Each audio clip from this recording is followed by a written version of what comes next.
Engine performance 1 test 11. Yeah, I got that. Engine performance 1 test 11. MAP Baro and MAF Airflow Sensors. And a lot of times these sensors, I mean these questions that I throw you are centered around trouble codes. Unless you get your trouble codes memorized. You guys go start memorizing your diagnostic trouble codes? If I told you how to PO401, would you know what that was? You know, somebody's coming to PO401. You know somebody's been doing some stuff and has looked at things if they say, I got a PO401 and that's not EGR, is it? Yeah, it's EGR. Listen to that girl. Oh, okay. Woo, boy, she knew something. Alright, what about PO455? Gas cap. PO443. That's also evaporator related. Mm-hmm. Yeah. It's evaporator related. Yeah, P1501, you know. Any of the 500 series codes are related to what? 500 series codes. Either engine or vehicle speed, typically. You know, 400 series codes are related to air somehow. Like you be, and then what about the 300 something? You know, 300 series codes are, you know, typically misfire information and that kind of stuff. And then ignition related codes were typically going to be 200 series, you know, codes. 700 series codes are what? I don't think I've seen them. That's a transmission code. 700? Yeah, 700 series codes, transmissions. Got to do with transmissions. You can kind of decode a lot of that stuff. You can know it at the general area just by hearing the first little bit of the code. You see what I'm saying? And all that. But anyway, PO107 diagnostic trouble code is being discussed. Technician A says a defective MAP sensor could be the cause. Technician B says a MAP sensor signal wire shorted to ground could be the cause. Yeah, both of them. Because that basically means, you know, that the signal's low or something like that. If I've got a 3-wire sensor or even a 2-wire sensor, let's say that it's throwing me a code saying that the signal is high, that basically means that if you unplug the sensor, if you're measuring the voltage, let's say that you decided you're going to take your meter and you're going to back probe that wire at the engine controller and you're going to see what the voltage is coming from that sensor, like an engine coolant sensor, and then take air temperature sensor. Alright, I'm going to go to that sensor wire at the controller and I'm going to be reading between ground and that sensor wire, and I'm going to unplug that sensor. What is that signal wire, and with the key on, what is that signal going to look like? What's your voltmeter going to read? Well, if it's a 2-wire sensor, it's going to be about 4.6 volts. If it's a 3-wire sensor, it'll, you know, well, wait a minute. If it's a 3-wire sensor, what's it going to read? 5 to 8. No, it'll read nothing. Nothing. Because you got a ground, you got reference voltage, and the signal wire is actually being fed out. You see, the difference between a 2-wire sensor and a 3-wire sensor is a 2-wire sensor is actually feeding 4.6 out there all the time because it's only got 2 wires. It's got signal return, which is a ground, and it's got the signal wire, which is feeding voltage out there. When you unplug that, it goes to 4.6. When you plug it back in, that thermistor shorts it away. If it's a, you know, engine coolant temperature sensor. So the hotter that temperature sensor gets and the lower resistance goes, the lower that voltage goes. So lower voltage means a hotter engine, you know. So if it's plugged up, you read 4.6. No, if it's unplugged, it reads 4.6. If it's 4.6. plugged in, it can read, it depends on what the temperature is. You know, 40 below 0 is 4.6. So that's basically the range of it. So if it's down around where the thermostat's going to be opening, you're going to be reading about a half a volt.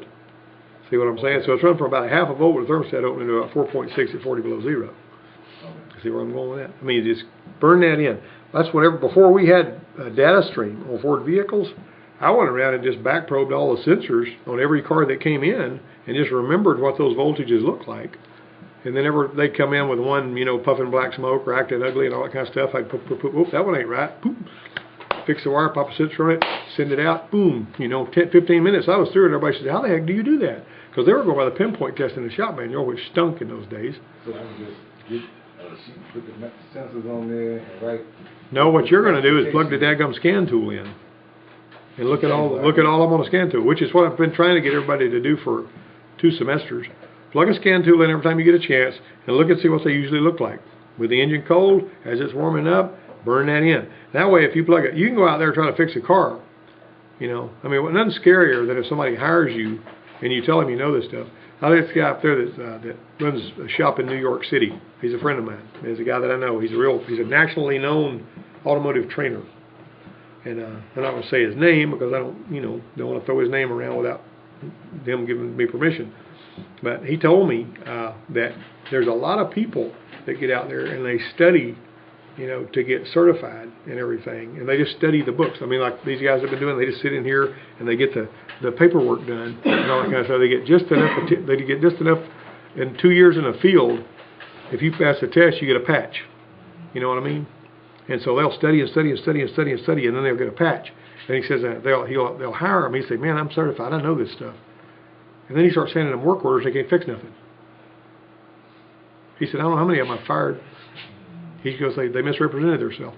They wanted me to pay them, $20, $25, $20, $30 an hour, but they can't fix anything. They can fix a ham sandwich. You should put them out there in the shop." Not only can they not plug a scan tool in because they don't know what half the numbers mean, even though they've studied all that stuff in the book. But he said they strip out bolts, they run out of trouble, they need you to help them do everything. He said they can't even do nothing. He said, "Why in the world do I want to hire people like that?" He said, "I don't know how many." He said, one guy that knows what they're doing is worth $1 million in this industry. Because fewer and fewer and fewer people want to put out the effort that it takes to get the gumption and the grit to get out there and be able to punch their way through to the end of a job and not quit before it's done. You know what I mean? Two technicians are discussing MAP sensors. The technician A says MAP sensor should be replaced if anything comes out of the sensor. When the vacuum hose is removed from the sensor, it should be replaced. Technician B says the injector pulse width should increase when vacuum of the MAP sensor is increased. What do you think about that? What does the pulse width increase mean? Pulse width. If the width increases, that means it slows down, right? No, I mean if the width increases, more gas. It's open longer, put more gas in there. So you got to think if you got a wider pulse width, if the injector's staying open longer, there's more gas going in there. That's basically what that means. If you increase vacuum, what's an increase in vacuum typically mean to the engine controller? It means decreased load. If you put a vacuum gauge on an engine and you go into the throttle, the vacuum goes down. That's increased load. If you let off the throttle, vacuum goes up. That's decreased load. Remember what I told you? It's going to shut off the injectors when you let off. The vacuum goes up and all that kind of stuff. Yeah. When you go into the gas, you want more. When you let off the gas, you want less. So increased throttle is reduced vacuum. Because the vacuum is being made behind the throttle plate anyway. You open the throttle plate, the vacuum is going to go away. And when the engine controller sees the vacuum go away, it says, "My gosh, we're pulling something. I need to put more gas in there because this guy needs it." All that. So anyway, if anything comes out of that vacuum hose you unplug from the MAP sensor, that means that the MAP sensor is coming apart. You need to put a sensor on it. Yeah. And if it's a Toyota, you're going to pay $280 for it. Technician A says the pressure below atmospheric pressure is called vacuum and is measured in inches of mercury. Technician B says a manifold absolute pressure sensor uses a low vacuum in the sensor to determine the pressure. That's not really a big deal for you to know, but that's technician A there. You don't need to really understand all of that. You can fix a car without knowing that. A MAP sensor is being tested. Technician A says many MAP sensors also act as barometric pressure sensor when the ignition switch is first turned on.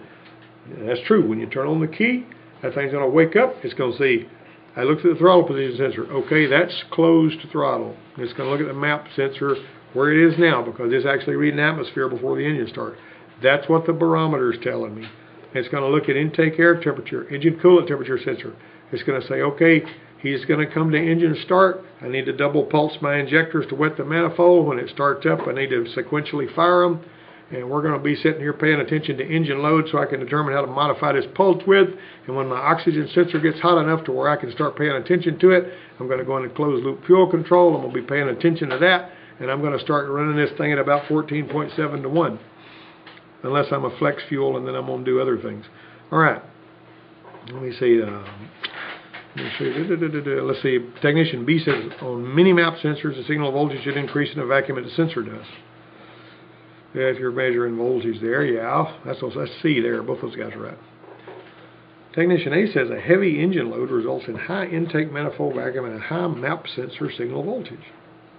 Technician B says a MAP sensor signal uses a perfect vacuum, zero absolute pressure in the sensor to determine the pressure. See, we're hammering MAP sensors to death here. That's number 5. That's going to be C. But I will tell you that on not every MAP sensor reads voltage, The one on that Bronco out there, if you plug in on that Bronco, you're not going to be able to tell anything by reading voltage on the one on the Bronco. It's got a MAP sensor on it. It's an 89 Bronco. MAP and MAF Airflow, you know, there was a time when they were mutually exclusive. In other words, if you had one, it didn't have the other. But now you're seeing just about everybody's got them both. They'll have a MAP sensor and they'll also have a MAF Airflow sensor on just about all of them because they use them for different things. The MAP sensor is also a backup if the MAF Airflow goes south. See what I'm saying? It can use that if it needs to. It can shift to a different program on a lot of these things like that. Let's see. Technician B says a MAP sensor uses perfect vacuum. That's number 5. Number 6. Technician A says a MAP sensor can be tested by a visual inspection, testing the output using a digital meter or a scan tool.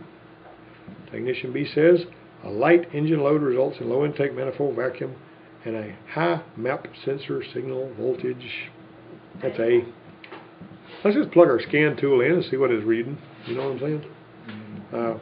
When testing a MAP sensor that produces an analog voltage signal with 18 inches applied to the sensor, the signal is 1.4 volts. When 13 inches is applied, with 13 inches of mercury, the sensor signal should be within which of these voltage values? That's 2.3. About that. Now, see, these questions that these people write are heavily GM, you know, usually, because GM is like that. But like I say, the world where I lived for a lot of years, you would measure the frequency of the sensor rather than, and what was interesting was Ford for a long time went with voltage on the MAF Airflow, but they had frequency on the MAP. But General Motors had frequency on the MAF Airflow and voltage on the MAP. I mean, you know, it was backward between GM and Ford for a long time. Let me see, when most MAP sensors produce what type of output signal? See, and that's what they're no, they're saying analog DC voltage. You know, the frequency, the one that produces frequency is the Ford one. And I guess your Toyota and your other ones, you know, there's a bunch of them that are going to produce. You know. So to get that right, we have to put B. You know, that one there, yeah, that's going to be B. The output of a MAP sensor is reading 1 volt. What's the approximate engine vacuum in inches of mercury on one that's reading that? 17 to 21. 17 to 21, that's idling. At idling, you ought to see about 1 volt on one of them that's reading voltage. A PO 106 diagnostic trouble code is being discussed. Technician A says a MAP sensor, manifold absolute pressure sensor, O-ring damaged or missing could be the cause. What the heck are they talking about, an O-ring? What's up with that? Have you seen the MAP sensor on the, have you know how many few Chrysler products you see with MAF Airflow sensors on them? Chrysler stayed the heck away pretty much from MAF Airflow for a long time. This Dodge Neon, or this Plymouth Neon that we got here, rather, has got a little, the MAP sensor is built right onto the manifold. And it would have an O-ring. It would have an O-ring, that's exactly right. So if you got an O-ring that's missing there, you know, what if I got a cracked O-ring right there to an injector? It would leak fuel. No, the O-ring is not to keep fuel from leaking. What's the O-ring around the base of an injector for? I know that one that keeps it in there. Sort of, but they're from the air to get in and mess it up. Yeah, it's a vacuum. Mixture, It keeps vacuum. I mean, it's a vacuum seal. And so if I wanted to make a problem where I had a screwed up misfire or something, I could just put an injector in with no O-ring on it. And that would mess up the map and everything else. Well, that would also make it skip and run crappy, and I mean, y'all will be putting spark plugs in there and all kind of other stuff. You know, how would you find that? How would you find it? I asked you first. I would get my what you call it? Stethoscope. That's one good way to do it. Put it on there and see how that thing. Yeah, but first you'd have to recognize the fact you had an air leak somewhere. And can you always hear an air leak? No. Heck no. I mean, it'd be nice if you could. That'd be great. Although, you know, my 6-year-old grandson would probably hear everything. But you could take this, you could take your smoke machine. Remember that smoke machine deal? That we found that air leak on that one? That she said How needed. would that work on an injector, though? Same deal, because that injector, you're going to have an air leak if that O-ring ain't there. That's true. Just the same way. Same way looking at a vacuum load. It's going to smoke and pour it out around that injector. And all that. Now, see, this is what would be messing you up. It's probably going to be skipping on that cylinder. You know, I mean, and sometimes if you got a leak right there at the intake in that particular spot, it'll skip on that cylinder too. So you're basically going to pump you some smoke in there. You also see fuel trims going which way. If you got an air leak, which way the fuel trims go? If you got a vacuum leak. It's gonna go up. That's right, because it adding fuel, right? Okay, so if you got too much fuel going there, like your carbon canister saturated, when it starts, people saturate the carbon canister, you know, these newer cars, they're liable to purge your canister anytime. They're liable to say, I'm going to purge your canister while I'm just sitting here idling. And so Granny be sitting here at her car, and she done packed it with gas, so Granny got lots of money, you know, and she don't want to have to gas it up all that often. And she's got a little vapor line going over here, done filled up the canister with gasoline. She's sitting here on her Windstar or whatever it is, at the traffic signal, like that. All of a sudden it says, I think I'm going to purge the canister for a little bit. And all of a sudden a bunch of this liquid gas starts going in there, and the engine almost dies. And the out of air control says, my goodness, we're about to die. The engine controller sends a signal out there to the out of air control, open wide up to keep us alive. MAF Airflow goes, whoa, like that. And then it said, hey, we got gas in the air now. And the engine said, let's go. And she goes, she's got her foot on the brake all out hard, and she goes, hits the car in front of her. She didn't even move her foot on the gas. She had her foot on the brake, but she wasn't holding it all that hard. And she caused her own problem. She packed the gas. Blames it on the car. Yes, our car threw off on me. You know, whatever. So I've seen people do this kind of stuff. George Baum come out here on his Dodge truck. I mean, Dodge Dakota. He said sometimes they'll sit here and they'll almost die and then it'll grab. And so I said, okay, let's look at this for a second. So I went in there and looked at the scan tool. I looked, and I watched the canister purge. And when it started purging, the engine almost died. And it come back up. And I said, George, you packed the gas in here? And he goes, well, yeah, usually. I said, well, stop doing that. And you went, it was probably more. I wasn't hard to fix with it. So anyway, of course, if it's bad enough, you got to replace the canister. And sometimes the canister gets clogged up with dust. That's why I put filters on them now. All right, let's go here now. Let's see, what number 10? That was going to be a C. Number 11, a P0108 diagnostic trouble code is being discussed. Technician A says a map sensor O-ring damaged or missing, blah, blah, blah, could be the cause. Technician B says map sensor signal circuit shorted to ground could be the cause. That's A only. A scan tool can be used to test a map sensor by monitoring the injector pulse width in milliseconds when what is being applied to the map sensor. Vacuum. Remember I told you Donnie had that one at that time. That had a low engine vacuum. And it was puffing black smoke. Bronco, whatever it was. So he adds vacuum to the map sensor, and he made it clean up its act. Made the black smoke go away. All he was doing was modifying something because the cam timing was late, which makes the vacuum low. And vacuum low is interpreted by the engine as what? I just said it, Alex. Low vacuum is higher what? Load. That's right. That makes more gas go in there and it makes it run rich. There was a guy one time that had this, you remember them old early 70s Broncos? Yeah. Like Parnelli Jones had? Don't put your head down, Joe. Pick it up. I was just to throw something at him. Why'd you have to say something? Yeah. So anyway, they won't let you put your head down at a beer joint. You can't do it in here. All right. So yeah. Well, just remember that when if you ever do want a beer joint, they won't let you put your head down there even if you don't feel good. But anyway, this guy come in here and he had this 73 Bronco that he had somebody put a Mustang engine in it. And while they were building this Mustang engine, I'm talking about a fuel-injected Mustang engine, he had them stuff in this thing. He spent $28,000 on that thing, getting it painted and getting a motor put in it. And it had a map sensor on it and all this, and it was running really rich at idle, but it drove good going down the road. Huh? But he had it cammed up. He had it cammed up. Think about it. What does a cammed up engine, what kind of vacuum does it have in the intake? Lousy. Because you got aggressive overlap and lift. You're not going to have vacuum that's nice and crisp and high like you are on an engine that's tuned for, you know, smoothness. You know how the one that, you know how these engines sound on these, you know, whenever they're jiggling? I mean, they got lousy engine vacuum. You know what I'm saying? That's just the way they run. You know, that's the way they sound. I mean, they feel like the engine's trying to just jump out of the car. Then when you take off, man, they really hunker down. Well, anyway, this guy right here was grabbing about that. He said, what did I do about this? And so I said, well, let's look at your vacuum, man. You got, you know, 10, 11, 13 inches of vacuum. Your engine controller, which he had taken off the Mustang before he put the cam in it, is interpreting that as high engine load. Let's put more gas in there. He said, well, what can I do about that? He said, we can put a MAF Airflow kit on there. which comes with another engine controller, a little bit more wiring, a MAF Airflow Sensor, and even a little thing where you can trim that, adjust it. You know, a little electronic box with numbers on it where you can mount it over. And so $500 later, we're measuring MAF airflow instead of MAP. Everything's running smooth, and we got no black smoke. Wasn't that hard to do? It's kind of fun, you know.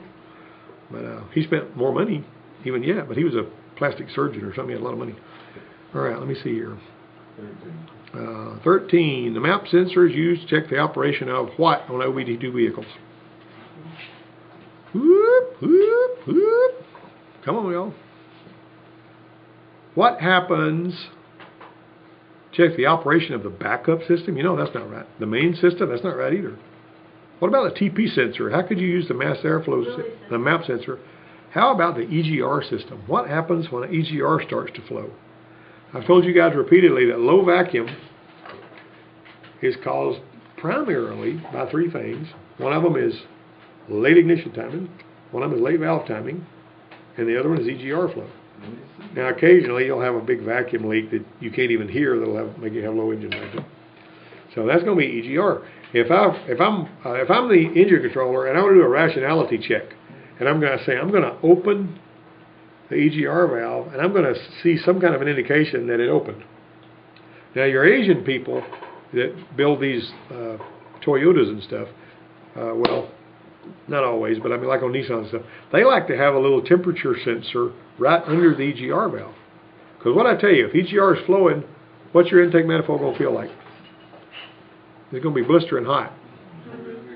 Well, it's going to shake, but it's going to be hot. The pipe feeding the EGR valve. If you crank it up and that pipe starts to get so hot that it burns your hand right away, you know EGR is flowing. Well, so they measure the temperature of it. EGR temperature sensor. Well, that little sensor's in a hostile environment. It's busting its little fanny, so it likes to fail. That's why that snake skin is on the pipe, huh? Huh? That's why that rattlesnake skin is on that pipe, huh? I expect so. Yep, because it's actually got that, it ain't rattlesnake skin, it's like asbestos, you know, weave to keep it from burning stuff. Yeah, that's right. And that pipe runs away, so. I asked you where the heck you got rattlesnakes. Well, if a rattlesnake got up against it, it would leave some skin on there. I tell you. That darn thing blister your hand. All right. All right. An opening of an EGR panel does not cause a change in MAP sensor reading. This could cause what? High idle speed. What? Maybe. Where are you making it up as you go? The opening of the EGR valve pintle does not cause a change in MAP sensor reading. What would that cause? How about an EGR flow rate DTZ? What was the code I asked you about a while ago? P0401, and on your forge you got that little DPFE sensor, and it's actually measuring the pressure drop across a little orifice in an EGR tube. So what happens is, if, and like on, probably on like on your dad's truck, if I tell that EGR to open and I don't see a change in that DPFE sensor, I know the EGR valve is, I mean, I don't know if it's open or not, but I know that there's no EGR flowing. Now, what's one of the primary causes of that nowadays? Can we talk about that? Well, no, it's because that carbon crud, it clogs up the EGR port. I mean, a lot of times your EGR, where the EGR goes through, will have a lot of crud in there that's got to be cleaned out. You know, replacing the EGR valve is not going to do anything if it can't get any, if it can't let any in there, because that little hole that's drilled in there that's real neat that EGR is supposed to flow through is all clogged up with carbon. That is extremely common for these things to clog up like that. They clog up. Sometimes they'll clog up to the point where they'll keep trying to flow air through there, and you'll see little stalagmites growing of carbon where them, you know, holes are for the EGR, you know.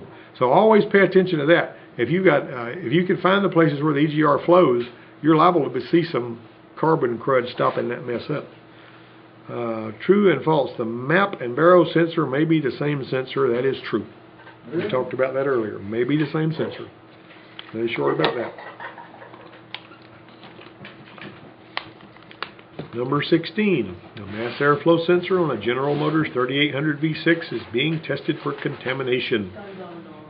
Technician A says the sensor should show over 100 grams per second on a scan tool display. That's his MAF Airflow now, when the accelerator is depressed to wide open throttle on a running engine. Technician B says the output frequency should exceed 7,000 hertz when the accelerator pedal is depressed to wide open throttle on a running engine.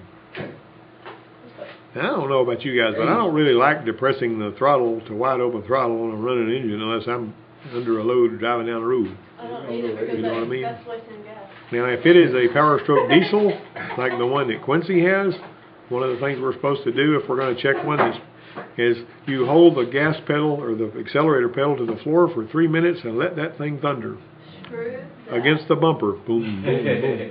That's what you do. That's what I mean, you're watching your... Gas gauge go from... No, you're basically watching your scan tool, and you want to see your control oil pressure, and you want to see where it goes. That'll tell you if you got foam in the oil. If your anti-foaming gauges have broke down in the oil. That's a whole different world, y'all. Even if you understand a diesel, you don't know nothing about a Power Stroke. You know what I'm saying? Power Stroke's a strange critter. And So what's that? number 16, that's basically C. Both of them are right. Which airflow sensor has a dampening chamber? Dampening chamber? That's gonna be the Hot thing. film map. A vane airflow. Now, what is a vane airflow sensor? A vane airflow sensor has got a little thing in it that moves against a little weak spring when the air goes through there, and attached to this little flapper that's moving against this weak spring is a little wiper that's on a potentiometer, kind of like a throttle position sensor. So that vane airflow sensor acts a lot like the throttle position sensor, only it's operated by air. Tell you something else about those. Listen up, if you want to know something interesting. The fuel pump is powered through that. So if somebody has the hose disconnected between the vane airflow sensor and the throttle body, so that no air is going through the vane airflow sensor, the fuel pump won't run. Because as soon as it starts to move, it closes a little set of points that runs the fuel pump on the ones that have that kind of sensor on them. You got that? Everybody understand that? That's a vane airflow sensor. That's the one that's a mechanical sensor. It's actually watching the movement of that vane, and it's actually got a wiper that operates like a throttle. And you'll see one. You'll recognize one of those when you see it. It don't look like a regular MAF airflow sensor. It's a strange looking thing.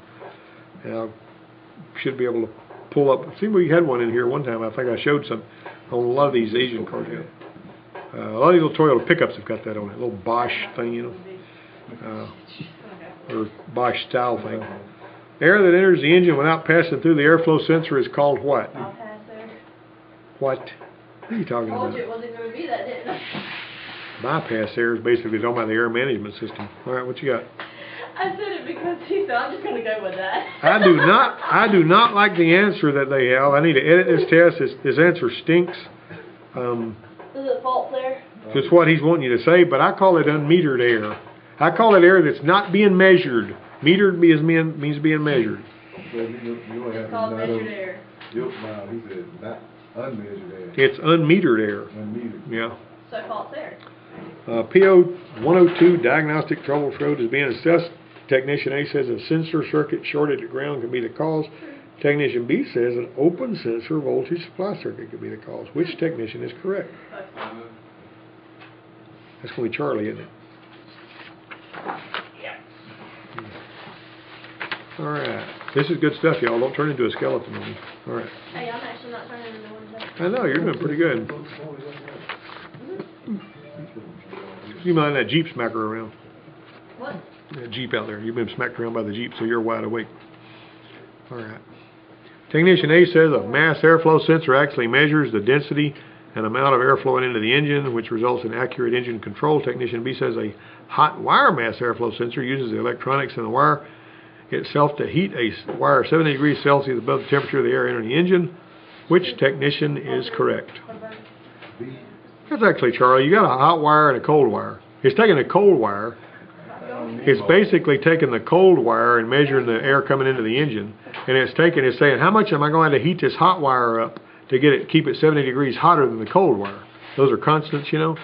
So as it has to add more current to heat that hot wire above the temperature of the cold wire, that's how it determines how much air is going in. You got it? So it has to know what the temperature of the air is to start with, and it has to know how much it's having to heat it to keep it above the temperature of the wire that it's not heating. A hot wire and a cold wire. You see two little wires in there. That's what they're about. I got to do a camera reset here. All right, now let's see. Dirt can affect all of these sensors except what? Can I say C?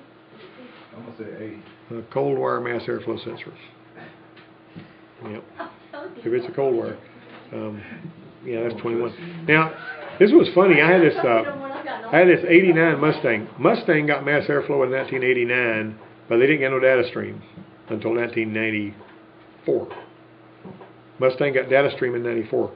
All the other Fords got data stream about 1990 or something. You know, the earliest one they got data stream on Ford was 88, was a Continental. Well, anyway, this guy came over here on a convertible Mustang that, you know, I don't remember how he qualified to work, but he came over here. And he says, my Mustang, this ain't really got no power. It just, you know, I give it a gas, it just kind of, doesn't really feel good and all that kind of stuff.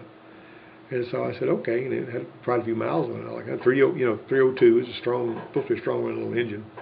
A little Fox Body Mustang or whatever they call them, I don't know. But anyway, I took that mass airflow sensor and looked at it. I didn't pull codes or nothing. I just pulled the mass airflow sensor and looked down there with my flashlight. Man, it had all kinds of crud and lint and all over it. It's just ugly. And so I took a little can of spray and washed all that stuff out and blew it out kind of gently. And whenever I did, that thing ran like a hot rod. Because all I had to do was clean that mass airflow sensor. The coolest thing about that is, you know what the coolest thing about that is? They didn't have to buy no parts. And I just used the leftover can of carburetor spray I had over there. And I even make some spray that's made for mass airflow sensors and all that. So keep that in mind. If you got a dirty mass airflow sensor, also, if you've got something partially covering the hole where that little wires get their air, it'll make that engine run terrible. It'll make it run absolutely awful. And that's over if it's on the Oldsmobile, if it's on a Ranger, or whatever it is. And all that. Which of the following components measures the volume and density of the incoming air? That's just really not a very brainy question. I mean, since we've been talking about this. Technician A says a mass airflow sensor is a high authority sensor and is responsible for determining the fuel needs of the engine based on the measured amount of air in the engine. Technician B says a cold wire mass airflow sensor uses the electronics in the sensor itself to heat a wire 20 degrees below the temperature. You're going to heat it below? Okay, what's up with that? That's actually A. Technician, excuse me, 24. A P0103 diagnostic trouble code is being discussed. Technician A says a sensor circuit shorted to ground could be the cause. I wonder how many times Technician A and B just get bored out of their skull with each other talking about stuff or discussing things. Okay.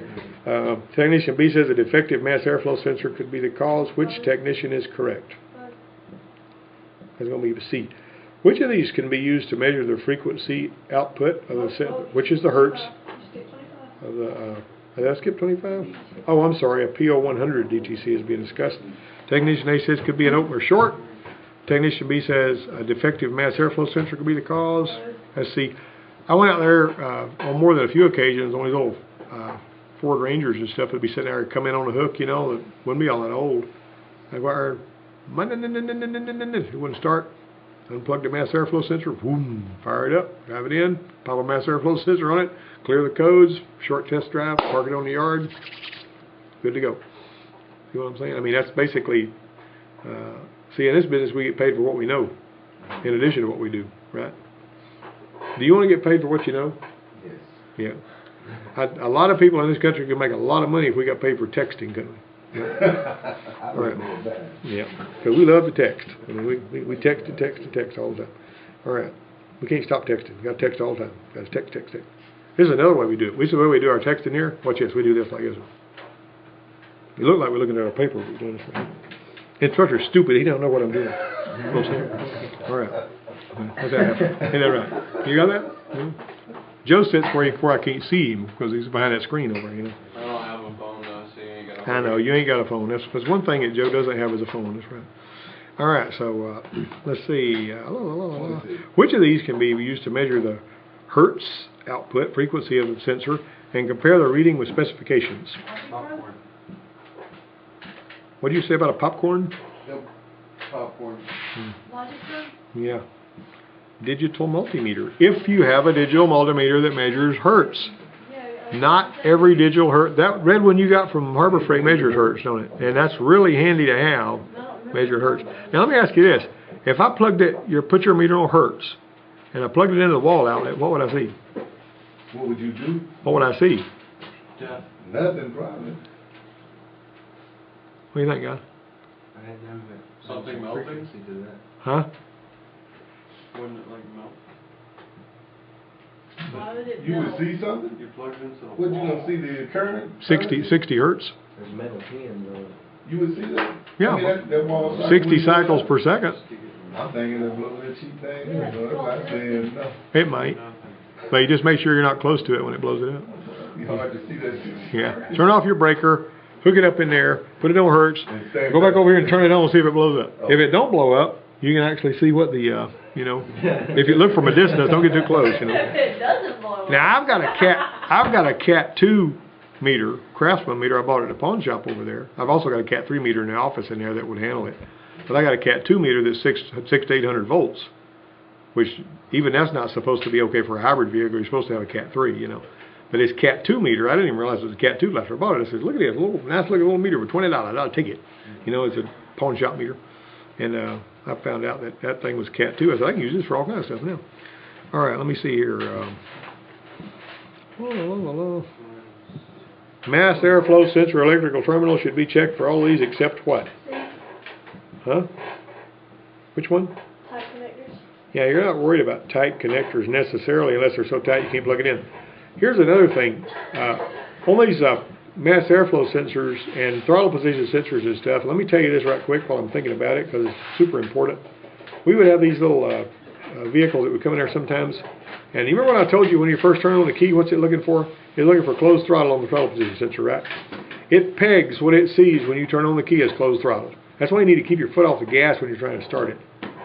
You know, and people are just naturally, whenever we're trying to start it, went out here, people will fool with the throttle, all that. But anyway, one way or another, if you want it to do right, keep your foot off the gas, start it up. And so, when you give it the gas, it's got this dash pot function. You know what dash pot is? You know what a dash pot is? If you let off, on the old carburetors, they had a little diaphragm looking thing. And you could, whenever it extended quickly. And it looked kind of like,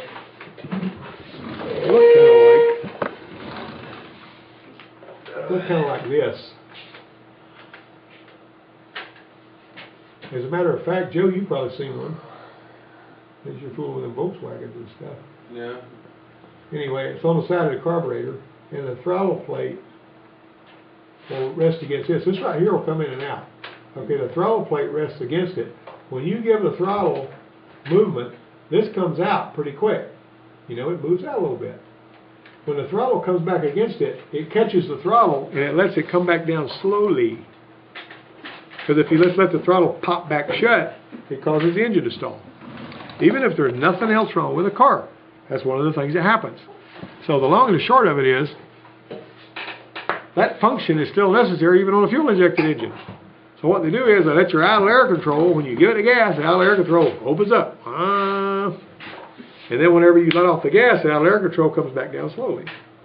But what if it doesn't know you let off the gas? Because something's going on that's keeping the throttle. Like if you look at your scan tool, it's going to say closed throttle or part throttle or wide open throttle on one of your PIDs. It'll say PT, CT, whatever. If you've let off the gas and it's still reading part throttle, that dash pot is not going to be released. So you let off and you're pulling up here to the stop sign and you're hearing the engine go, what the heck is this? You know, it's running away. Well, if you look at it and if it's still reading part throttle, that means that the throttle position sensor is lying to it just enough to where it thinks that you hadn't let off the gas. And what we had to do with those, we would disconnect those wires out of the shell on the MAF Airflow sensor. You know, you put a TP sensor on it, it'll change the darn thing. That's irritating. You know, customer comes back, oh, just do it again. You know, still come back. And so let's just do this because it don't cost nothing to do it. Let's pull it off. Let's take our little wire connector and let's stick it. You know where the wires are crimped around the little fingers on the terminal crimped around the wire? Let's stand this thing up so we don't have solder bleeding down into the terminal, screwing them up. Stand them up, and let's get our soldering iron, and let's just solder that copper so that it wicks in, you know, get it good and hot where it wicks some solder in. You may be doing this one day, and when you click them things back in there, it never gives that trouble again. Now, I've seen that on MAF Airflow sensors too. When my dad used to drive a little Tempo that Snap's driving now, he said it's, you know, cutting up and acting out, and I was getting MAF Airflow sensor codes on it and all that kind of junk. And I remembered I pulled them things out of there, soldered them up, put them back in. We're in good shape. You need one or two? Two of them on supply. Let's take it. Y'all come back now, you hit. All right then. But just think about that now. You would not believe there was a problem there because that wire is shiny, it's pretty, it's clean, it's crimped, and there's nothing dirty about it.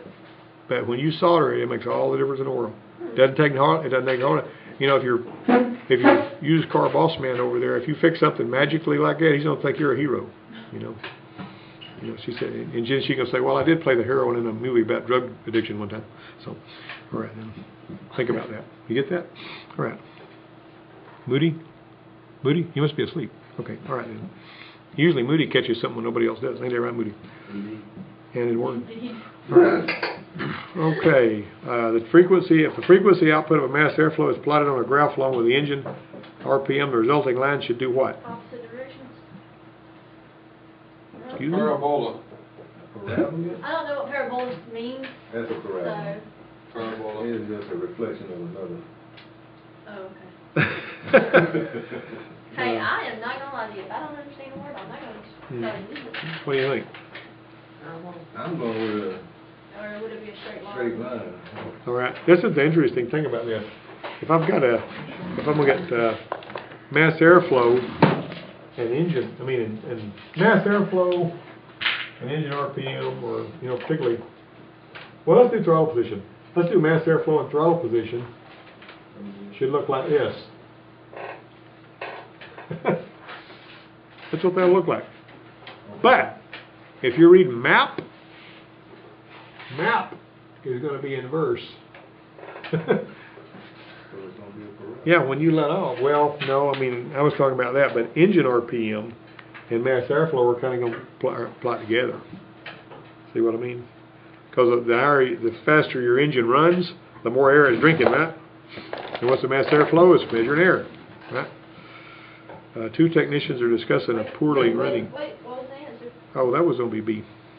Straight line? Yep. Two technicians are discussing a poorly running engine. There's no diagnostic trouble codes. When the MAF airflow sensors unplug, the engine runs better. Technician A says this means the MAF airflow is supplying incorrect airflow to the information. Technician B says this indicates the PCM is defective. That's going to be A, but I'll tell you this. We had this, let me tell you this briefly about this MAF airflow story. I've seen this more than one time. We're driving down the road, and we got one, this Pontiac Aztec that belonged to the forestry instructor. And it goes halfway to, you go, and it runs normally up to 50 miles an hour, then all of a sudden you've got nothing. Hey, my Sonoma does. Your Sonoma does that? It runs absolutely normal up to 50 miles an hour, and then it's like you've run into a wall. But then you can let off the gas and then stop on it. Yeah. It'd be real weak, but you can get it up to speed. Yeah. My car used to do that too. Well, that particular one, have you got a MAF airflow sensor? I don't know. I ain't even looked at it. Yeah. I've just been on the Mustang since that happened. Yeah, he's been driving this thing. See, he's got so many cars that if one of them don't run right, he just gets in another one. All right, so he don't need to fix nothing, So that kind of stuff. Oh, incidentally, I was going to tell you, Quincy, there was a guy that, one of my dual enrollment students, he came driving in here on an Explorer that had shot the brake pad out, just like your truck did. And he was like, can I fix my brakes? I didn't know how bad a shape them darn things were in. I got to looking at one of them, it was on the ground, and everything was together. Anyway, one more, let me finish this up. So we're driving up a road, and I'm looking at the scan tool, and I noticed that my MAF airflow sensor is incapable of producing more than about 2.5 volts. Because I'm looking at the voltage on that one, on the scan tool. And so the students were riding with me. There's about 5 of them riding with me. I had one over here and some in the back and all that kind of stuff. They were, stacked all over themselves. And so I got outside and I parked and I unplugged the MAF airflow sensor. And that thing ran like a race car with a MAF airflow sensor unplugged. And that MAF airflow sensor was incapable of reporting more than about 2.5. And I've seen that before on other vehicles too. And the MAF airflow sensor, sometimes they'll get to where they just hit a certain voltage wall, and that's as far as they're going to go. And the engine controller doesn't know. That's what what you call that? What do you call that? It wouldn't throw a code. No trouble codes thrown. What do you call it when it fails? That ain't one of those things you said the company designed it to do that? No. No, so that's not it. What do they call that? My throttle position sensor is supposed to stay between, let's say, it's supposed to stay between 0.5 volt and 4.5. All right, and let's say that it staying between there, but it ain't telling the truth. Like I'm sitting here holding my foot steady, but the throttle position sensor voltage is drifting all over the place, and the engine, the idle speed's running up and down, and there's black smoke everywhere. What do you call it? No? No, that's not. What do you call it? I've used this before. It's called in-range failure. You got that? Remember that term, in-range failure. It didn't go outside of the range where it throw a code. It was an in-range failure. But it was causing all kinds of havoc. Hello, Mr. Cobb. I've already told Tina what I was going to do. I'm going to have to send her a text and grumbled about the price of that chicken salad. And I told her I'm going to have beef stew. But I'll see you in a minute. All right. But anyway, that's there you go. We done it, guys. Y'all think that?